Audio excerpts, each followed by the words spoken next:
हे पुन्हा तुम्ही मंत्रालयाच्या दिशेने निघाले आहात. हो, हो. काय सांगाल? हो. काही नाही, आता डिस्चार्ज आता यापूर्वी 5 वाजता डिस्चार्ज होणार होता.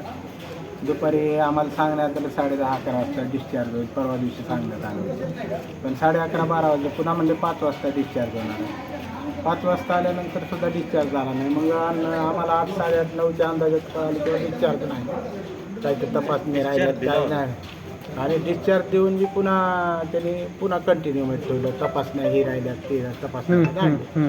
आता प्रकृती चिंताजनक असल्या कारणास्तव कुठेतरी तुम्हाला सहकार्याची भूमिका आता पोलीस करत आहेत. हो, हो. तुम्ही रात्रीच्या वेळेस हो जाऊ ना. नका आता त्यांचं म्हणणं आहे. मात्र तरी सुद्धा तुम्ही हट्टास लावलेला आहे. तुमचं जे आंदोलन जे आहे, मात्र कुठेतरी आरामाची गरज आहे असं देखील आता सल्ला देत आहेत पोलीस. मात्र गेले 11 दिवस मी कंटिन्यू रात्रंदिवस चालत आलो. रात्रीचं 2, 2.5, 3, 4 तास कुठेतरी झोपला असेल आणि रात्रीचा प्रवास केला मी.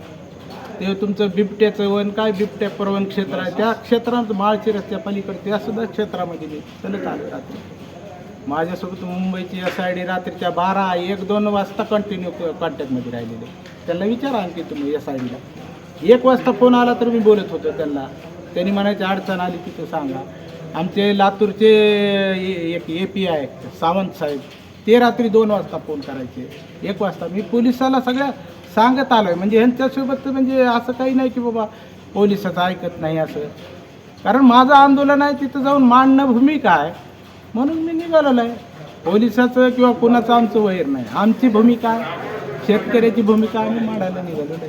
आता पोलिसांचं म्हणणं काय आहे? पोलीस काय सहकार्य करतात तुम्हाला? आता पोलिसाचं म्हणणं आहे की बाबा तुम्हाला आम्ही मुंबईत रात्रीचा प्रवेश करू देणार नाही, मुंबईत रात्रीचा प्रवास करता येत नाही, तर तुम्हाला आम्ही ॲम्ब्युलन्सने नेऊ सोडून. मी म्हणलं काय हरकत नाही, तुमची मर्जी. कारण माझं आंदोलन ते आजपर्यंत इथं स्थगित केलं आहे तुम्ही.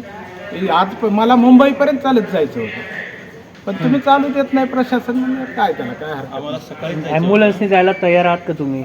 आता पर्याय नाही ना, नाहीतर उगा गुन्हे दाखल. माझ्यावर अगोदरच आंदोलनाचा एक गुन्हा दाखल विनाकारण काही नसतात. हे काय त्यांचे प्रोसिजर करत असतात. काय मागणी आहे मुख्यमंत्र्यांकडे? मुख्यमंत्र्याकडे मागणी काय हो, कर्जमुक्ती करा, भावांतर योजना द्या. त्याच्यानंतर आम्हाला ऑनलाईन करायला लावलं सोयाबीन, तुम्ही त्याच्या फरकाची रक्कम द्या. तुम्ही आम्हाला गाय गोटे विहिरी करायला लावल्या, 2 वर्षापासून निधी देत नाही, तो निधी द्या शेतकऱ्याला. अशा विविध मागण्या आहेत शेतकऱ्याच्या. मी गेल्या 2 कर्जासंदर्भातलं काय नेमकं पाऊल? कर्जमुक्ती झाली पाहिजे. नांगर पण घेतात तुम्ही? हो, नांगर एक बॅग पाठीवर कंटिन्यू चालूच आहे ना प्रवास. आता ते मुंबईला कुठे सोडणार आहेत तुम्हाला? आता त्यांनी सोडतील तिथं सोडतील. आता मला तर काय माहीत आहे.